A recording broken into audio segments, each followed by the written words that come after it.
makinig ka naman. Sige, basa. Pananalig at katapatan, huwag tatalikuran. Ikwintas sa leeg at itanim sa isip. O yan na, Proverbs 3:3. Baka naman pag umalis ako papuntang Canada, mamaya yung mata mo kung saan naman gumala, ah. Ikaw naman, wala kang elib sa akin eh. Pero alam mo, sorpresa ako para sa'yo.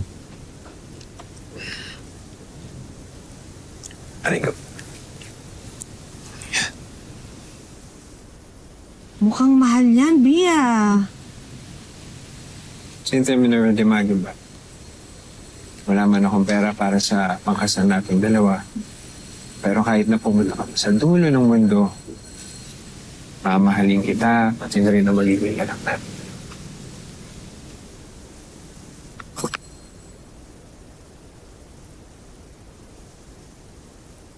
Sakto ah.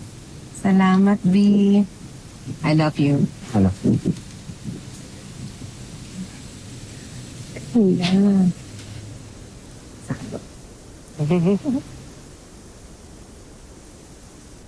Hoy, Tonyo! Mabuti naman at naabutan kita dito. Ibalik mo sa akin yung ninakaw mo sa tokador ko! Sandali lang po, ano pong ninakaw?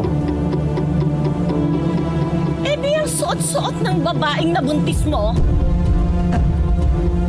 Ito po ba? Ito po? Akin yan eh. Ito na po. Sige, ito na po. Sandali, huwag mong ibigay. Dali. Eh, pinamana ho sa akin to ni Lola Digna. Alam niyo naman ho yun, di ba? May pinagbilin sa akin. Akin na! Ito na po. Huwag na, nakakahiya. Nakakahiya. Sa ginawa mong pagnanakaw, pinatunayan mo lang sa akin na hindi ka pa handa sa buhay na pinipilit mong takakin.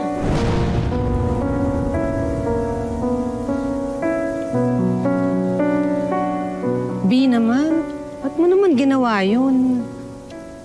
Pi, pamana naman talaga sa akin yan. Gahaman lang talaga yung mga kamag-anak ko. Pasensya ka na.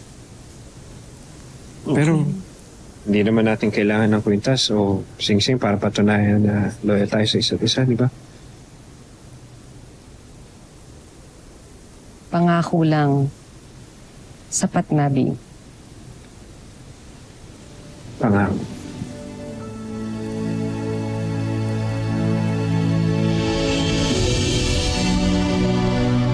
Walang makakahadlang sa tunay na pag-ibig.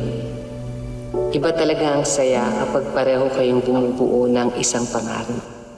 Maraming salamat sa pagsama sa ating istorya sa Tadhana. Nakaka-relate ka ba sa ating mga bida? Nako, i-comment mo na yan para sa iba't ibang kwento na punong-puno ng pag-asa at inspirasyon. Mag-subscribe na sa GMA Public Affairs at YouTube channel. I-click na rin ang bell button para lagi kang updated sa pinakabagong storya ng Tadhana.